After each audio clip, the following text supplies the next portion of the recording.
भारती भाग्य विधाता, पंजाब सिंध गुजरात मराठा, ग्रामीण उत्कल बंगा, विंध्य हिमाचल यमुना गंगा, उज्जल जगत तरंगा।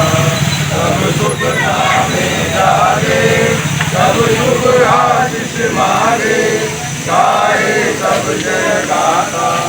जय जन मंगल दायक जय है, भारती भाग्य विधाता। जय है जय है जय जय जय जय जय हिंद। भारत माता की भारत माता की वंदे। वोट मांगने आया, मैं केवल अपना वादा और ये रिकॉर्ड कर लेना जो मैं बोल के जाऊंगा, मैं वो झूठे नेताओं में नहीं हूँ।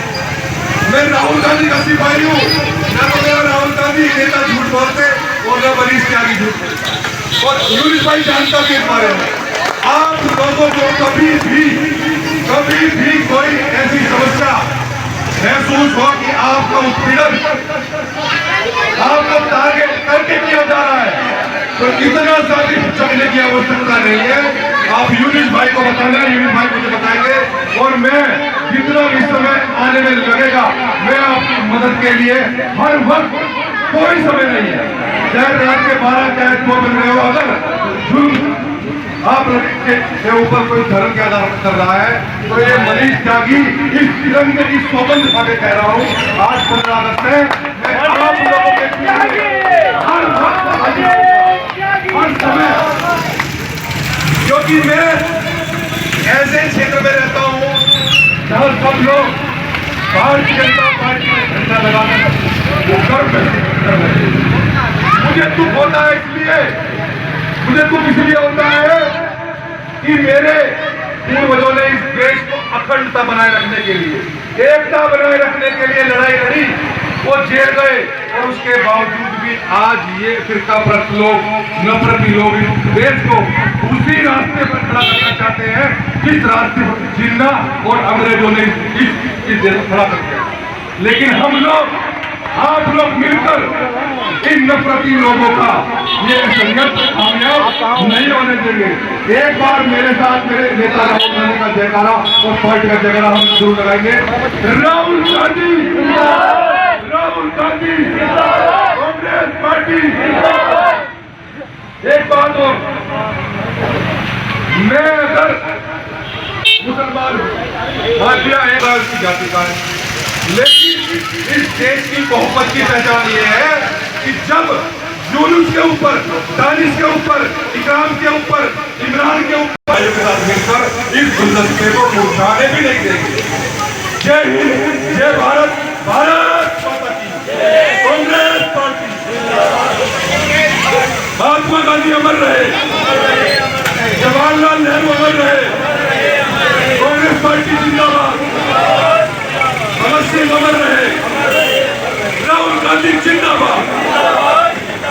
धन्यवाद। मौजूद हैं हबीबगढ़ के वार्ड 67 में। हमारे साथ मौजूद हैं महानगर के कांग्रेस के महानगर अध्यक्ष मनीष त्यागी जी, जिन्होंने अभी यहाँ पर हबीबगढ़ में यूनुस सिद्दीकी जी के दफ्तर पर झंडारोपण किया है। आइए इनसे बातचीत करते हैं। कैसे हैं सर आप? शुक्रिया आपका भाई। जैसा कि आज स्वतंत्रता दिवस है और आपने अभी बहुत जोशीला भाषण भी दिया है, जो आपका एक टारगेट था वो किस पार्टी के ऊपर था? जैसा कि अभी आप कह रहे थे कि भेदभाव नहीं चलेगा। देखिए, नफरती पार्टी देश के अंदर और नफरती विचारधारा आज के अंदर इस देश में जो पनप रही है, वो आरएसएस, बजरंग दल और भारतीय जनता पार्टी की विचारधारा जो इस देश पनप रही है, उस विचारधारा पर ही हमारा अटैक है। उस विचारधारा को खत्म करना ही हमारा मकसद है। हमारी कोई किसी से व्यक्तिगत लड़ाई थोड़ी है। वो विचारधारा इस देश में पनपनी नहीं चाहिए। जितनी पनप चुकी उसने ही बहुत नुकसान कर दिया। इससे ज्यादा हम नुकसान बर्दाश्त नहीं कर सकते। अब ये जिम्मेदारी इस देश के सभी लोगों को उठानी है, इस नफरत को खत्म करने की। और मुझे बड़ा अच्छा लगता है कि इस देश के मुसलमान ने वो जिम्मेदारी अपने हाथ में ले ली, क्योंकि मैं देखता हूं जब हमारी होली आती है और आपकी ईद अगर एक साथ आ गई, आपका त्योहार हमारे साथ एक साथ आ गया, तो भारतीय जनता पार्टी के समर्थक, उनके कार्यकर्ता इस प्रयास में रहते हैं कि आपके द्वारा कोई गलती की जाए और उसका राजनीतिक लाभ या राजनीतिक माहौल बनाया जाए। लेकिन आप लोग भी समझदारी के कारण उन लोगों को ऐसा नफरत फैलाने का मौका नहीं मिला। और मेरा आगे भी आप लोगों से यही निवेदन रहेगा कि ऐसे लोगों से सावधान रहे, इसलिए अपनी जुबान से कोई भी ऐसा शब्द ना निकले जिसका लाभ ये नफरत फैलाने में होता है। तो जैसा कि हम सभी जानते हैं, कोई ढकी छुपी बात नहीं है। एक बात ये भी होती है कि जो कांग्रेस ने 75 साल में नहीं किया वो भाजपा ने कर दिया, और देखते दानिस्ता ये बात हमें देखने को भी मिलती है, क्योंकि प्रोटेस्ट जो कांग्रेस की सरकार में नहीं हुए थे, वकीलों का प्रोटेस्ट हो गया, युवा ने प्रोटेस्ट कर दिया, इसमें धरना सबने दे दिया, पुलिस ने इसमें धरना दे दिया, मतलब जो धरना 75 साल में किसी ने नहीं दिया था वो सब धरने हो चुके हैं। क्या लगता है देश किस रुख जा रहा है, जनता जागरूक है या नहीं है, क्या लगता है आप? देखिए, मैं बहुत वर्षों से एक बात कहता आ रहा हूं, क्योंकि कांग्रेस के लोग जन जन को समझाने का प्रयास तो करते हैं, लेकिन अवधारणा एक इतनी मजबूत चीज है, अवधारणा लोगों के दिमाग पे ऐसी परत चढ़ जाती है, जब तक उस पर व्यक्तिगत अटैक ना हो, जब तक उसका पर्सनल कोई नुकसान ना हो, तब तक उसे वो समझ में नहीं आता।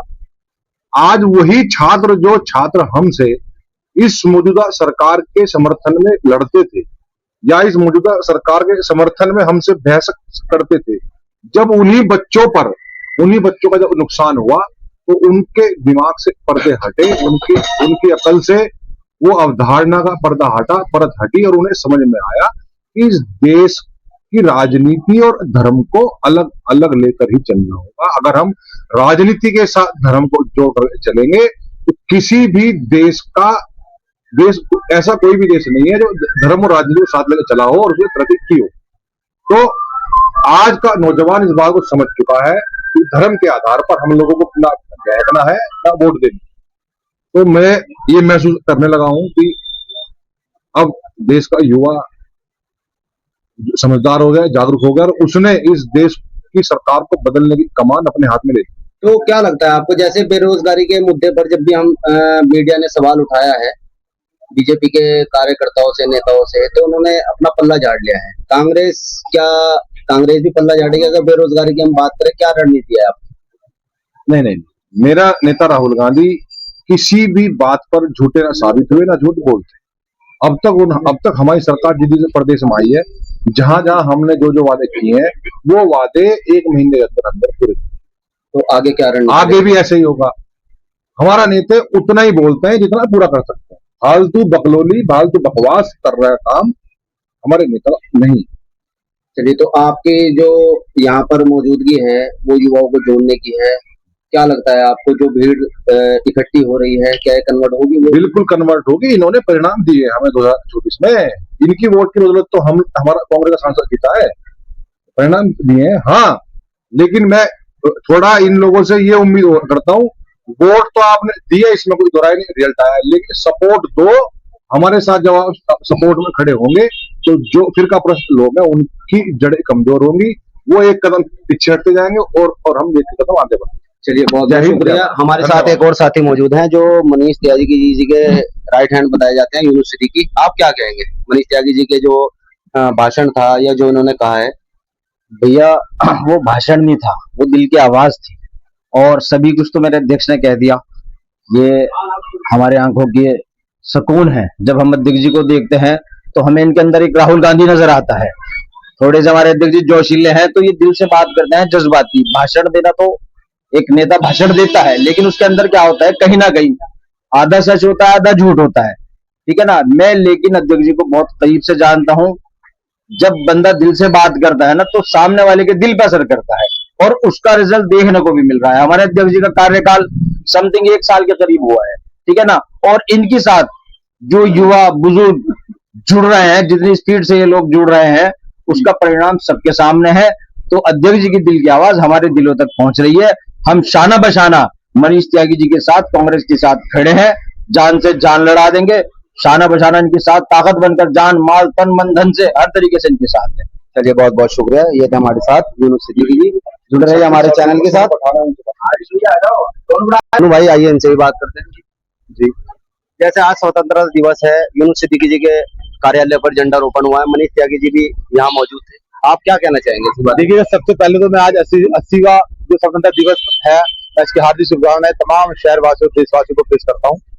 और ये बता देना चाहता हूँ कि ये 15 अगस्त 1947 को इतना हल्का पर्व नहीं है, ये हमारा राष्ट्रीय पर्व है, तो ये बहुत बड़ा पर्व है। ये 2 पर्व हमारे आते हैं। इस दिन हमारा देश आजाद हुआ था तमाम अंग्रेजों की गुलामी से, और आज फिर हमें वही प्रण लेना है जो हमने 1942 के अंदर, जब हिंदू और मुसलमान ने एक थाली के अंदर खाना खाया था, तो 1942 के अंदर अंग्रेजों को लगा था कि भारत के अंदर रुकना मुश्किल है, तो 1947 के अंदर हमारा देश आजाद हुआ। तो आज इस 15 से 1947 फिर आज फिर हमें प्रण लेना होगा 2026 के अंदर कि आज वो गोरे अंग्रेज से आज काले अंग्रेज हमारे बीच के अंदर आए हैं, कि हमें तमाम समाज जो दबा कुचला समाज है और जो सरकार के जुल्मों से दबा हुआ है, उनके बीच में जाकर इस सरकार को काट फेंकने का काम करेंगे।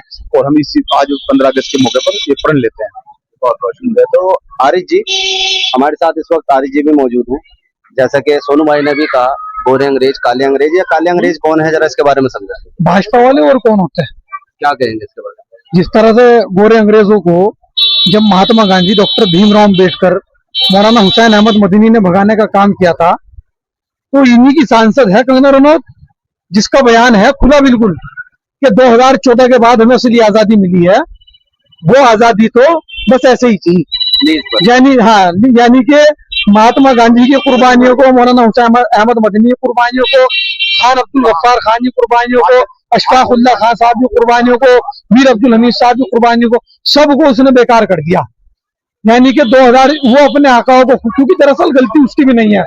भाजपा ने, आरएसएस ने 52 साल तक अपने हेडक्वार्टर पर तिरंगा नहीं फहराया, तो वही बात वो कर रही है। अब जब मोदी जी ने भी गांधी जी को जब माना, जब पूरी दुनिया के अंदर मोदी जी घूमने के लिए गए और जब देखा कि भाई जहां भी देखा वहीं गांधी जी की मूर्ति, वहीं गांधी जी की प्रतिमा, तो वहीं उन्हें अपने उनके श्री चरणों में वहीं नतमस्तक होना पड़ा जब मोदी को। तो मोदी को लगा कि भाई बिना गांधी के काम नहीं चलेगा, तो इसीलिए अभी ये ड्रामे दिखा रहे सारे के हर घर तिरंगा अभियान और गांधी जी और वंदे मातरम, ये सब कुछ। वरना 52 साल तक कहाँ थे? नागपुर में 52 साल तक आजादी के बाद इन लोगों ने झंडा नहीं फहराया। तो जैसा कि हमने भी सुना है, बीजेपी के नेताओं का बयान आता है कि 2014 से पहले कोई इंडिया को जानता भी नहीं था। 2014 के बाद जब बीजेपी की सरकार आई, वहां जाए कहा कि कहाँ से आए हो, उन्होंने कहा भारत से। उन्होंने कहा अच्छा, जहाँ के प्रधानमंत्री मोदी जी हैं, तो क्या ऐसे ही? ये सिर्फ और सिर्फ मोदी जी, इसीलिए तो मैं कहता हूँ पप्पू राहुल गांधी नहीं है, पप्पू सबसे बड़े देश के नरेंद्र मोदी जी है। नरेंद्र मोदी ही इस हिंदुस्तान की बुराई 2014 से पहले करके आते थे कि क्या पाप हो गया हमसे कि जो हमने हिंदुस्तान के अंदर पैदा हुए। आज अगर राहुल गांधी हिंदुस्तान से बाहर जाकर के हिंदुस्तान की सच्चाई को दिखाने का काम कर रहे हैं, तो पूरी डिजिटल मीडिया और पूरी प्रिंट मीडिया जो मोदी जी के सामने नतमस्तक है, जिसे हम गोदी मीडिया कहते हैं, वो कहता है कि राहुल गांधी हिंदुस्तान को बदनाम करने का काम कर रहे हैं। सिर्फ इतनी तो बात है। तो ये थे हमारे साथ आरिफ सिद्दीकी, और वाकई इनकी बात में दम भी है। तो जुड़े रहिए आप हमारे चैनल। आदाब। मैं अपने कैमरामैन कासिम मुजाहिर के साथ। आदाब।